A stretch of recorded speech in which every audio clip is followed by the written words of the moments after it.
ধর্ম মানেই ভগবান শ্রীকৃষ্ণকে স্মরণ করা, এটা পরম ধর্ম। কেন বলছি জানেন এই কথাটা? কেননা ভগবান গীতায় আবার বলছেন না, সর্বধর্মান্য পরিত্যাজ্য মামেকং শরণং ব্রজ অহং ত্বং সর্বপাপেভ্যো মোক্ষয়িষ্যামি মা শুচ। এক জায়গায় ভগবান বলছে ধর্ম করলে পরে তোমার মৃত্যু ভয় চলে যাবে, ভিতরে মৃত্যু ভয় থাকবে না। আবার আর একটা শ্লোকেই বলছে সব ধর্ম ত্যাগ করো।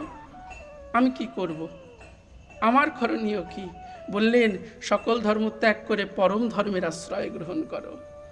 আর এই পরম ধর্ম কি? পরম ধর্মই হচ্ছে পরমেশ্বর ভগবান শ্রীকৃষ্ণের গুণকীর্তন করা, ভগবান শ্রীকৃষ্ণের গুণামৃতে নিজেকে ডুবিয়ে রাখা। আপনারা যারা এসেছেন আজকে প্রত্যেকেই পরম ধর্মের সৌভাগ্যবতী হয়ে, সৌভাগ্যবান হয়ে এসেছেন। এই পরম ধর্মকে আঁকড়ে ধরুন মা। একটাবার কল্পনা করুন, 24 ঘন্টা আমাদের দিনরাত দিয়ে 24 ঘন্টা, তো 24 ঘন্টা কি আমাদের সঙ্গে আমাদের টাকা থাকে, পয়সা থাকে, স্ত্রী পুত্র থাকে, লকারের টাকা থাকে? 24 ঘন্টা কিন্তু কেউই আমাদের সঙ্গে থাকে না। যখন আমি বাড়ির থেকে বের হচ্ছি, আমার আলমারির টাকাটা আলমারিতেই থাকছে। তো লাখ টাকা থাকলে তার পকেটে করে নিয়ে ঘুরে বেড়াবেন না। যদি আপনি অফিসে যান, অফিসে গেলে আপনার বাড়িও আপনার সঙ্গে যাবে না। আর 6-7 ঘন্টা তো ঘুমিয়েই কেটে যায়। আপনি যখন ঘুমিয়ে যাচ্ছেন তখন শরীরটাও আপনার আয়ত্তে থাকছে না, আপনার শরীরটাও আপনার কাছে থাকছে না। তাহলে এই জগতে সমস্ত কিছুই আপনার ক্ষণস্থায়ী, আপনার সমস্ত বন্ধনগুলোও ক্ষণস্থায়ী, আপনার সুখও ক্ষণস্থায়ী, দুঃখও ক্ষণস্থায়ী। কিছুই সকল সময় আপনার সঙ্গে থাকছে না। থাকতে কি? কেউই সকল সময় আপনার সঙ্গে থাকছে না। আপনাকেও এই দেহ থেকে চলে যেতে হবে, এই দেহটাও ক্ষণস্থায়ী। বললেন বাবা এই কথার তাৎপর্য কেন বলছো? এই কারণেই বলছি, সকল কিছু ক্ষণস্থায়ী হলেও একটা জিনিস আপনার চিরস্থায়ী। সেই চিরস্থায়ী বস্তুটি হচ্ছে আপনার ভক্তি আর ভগবান। ভক্তি আর ভগবান। ভগবান কুকুরের মধ্যেও বসবাস করে গো, ভগবান কৃমিকীটের মধ্যেও বসবাস করে, কাউকে কখনো ছেড়ে যায় না, সবাইকে সব সময় আঁকড়ে ধরে পড়ে থাকে, যিনি সকল সময় আপনার সঙ্গে আছেন। বাবা তাহলে ভগবানের সঙ্গে আমার নিত্য সম্বন্ধ নাই কেন? দেখুন আপনার গৃহে আপনার স্ত্রী আছে, আপনার স্বামী আছে, আপনার সন্তান আছে, আপনার ভার্যা আছে, আত্মীয় স্বজন সকলেই আছে। আপনি 24 ঘন্টা এদের সঙ্গে না থাকলেও আপনার বিশেষ বিশেষ মুহূর্তে এদের কথা মনে পড়ে কি না? যে বাবা বিদেশে চলে গেছে, 2-3 বছর বিদেশে আছে, 5 বছর 10 বছর বিদেশে আছে, কিন্তু বাড়িতে স্ত্রী আছে, সে কি ভুলে গেছে স্ত্রীর কথা? বাড়িতে ছেলে আছে, ছেলের কথা ভুলে যায়? সবার কথা মনে থাকে। কেন থাকে বলতে পারেন?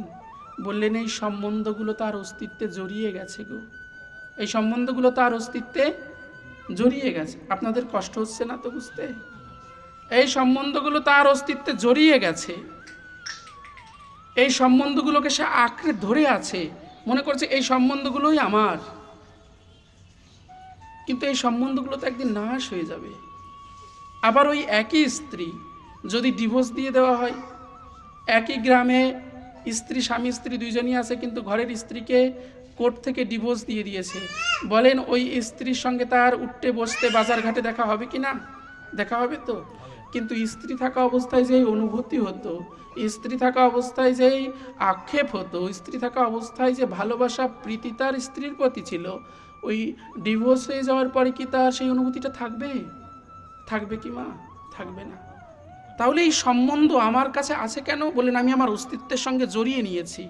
আর প্রভুর সঙ্গে আমার সম্বন্ধ নাই কেন? প্রভু বলছেন তুই তোর অস্তিত্ব থেকে যে দিন দিন আমাকে সরিয়েই দিচ্ছিস, সরিয়েই দিচ্ছিস, সরিয়েই দিচ্ছিস। আমি যত তোর নিকটে যেতে চাই, আমি যত তোর কাছে যেতে চাই, আমি যত তোকে আলিঙ্গন করতে চাই, তুই তো ততই আমাকে সরিয়ে দিস। শোন না, যেমন এদেরকে তোর অস্তিত্ব হিসাবে গ্রহণ করেছিস বাবা, যেমন স্ত্রীদের অস্তিত্ব হিসাবে গ্রহণ করেছেন, ভাবুন এরা কেউ আপনার না। ভাবুন, এটা তো চিরসত্য কথাই। বাবা কি ভাববো তাহলে? যদি ভাবি এরা আমার না, তাহলে আপনার কথা মতো কি বনে চলে যাব, না আপনার আশ্রমে চলে যাব? কি করব? না না, সংসারেই থাকো, কিন্তু সংসারী হইও না। কি ভাববো তাহলে? ভাবো, প্রভু দায়িত্ব দিয়েছে, প্রভুর দায়িত্ব। এই স্ত্রী পুত্র কেউ আমার না, প্রভু আমাকে দায়িত্ব দিয়েছে, আমি শুধু দায়িত্বটাই পালন করছি। তাহলে কি হবে গো? মায়া তোমাকে স্পর্শ করবে না। যেমন সহধর্মিণীকে স্ত্রীকে ডিভোর্স দিয়ে দিলে পরে দেখা শুনো সব হচ্ছে, কিন্তু স্ত্রী থাকাকালীন যে অনুভূতি আমার ভিতরে জাগ্রত হতো, যে অনুভব আমার ভিতরে জাগ্রত, যে ভালোবাসাটা আমার ভিতরে জাগ্রত হতো, ওটা হচ্ছে না। ঠিক তদনুরূপভাবে সংসারের থেকেও এরা আমার না, এটা জেনে যিনি গোবিন্দকে নিজের অস্তিত্বের সঙ্গে মিশিয়ে ফেলতে পারেন, মায়া তাকে স্পর্শ করতে পারে না, গোবিন্দ তার অস্তিত্ব হয়ে যায় এবং তিনি গোবিন্দের শ্রীপাদ পদ্ম লাভ করতে পারেন।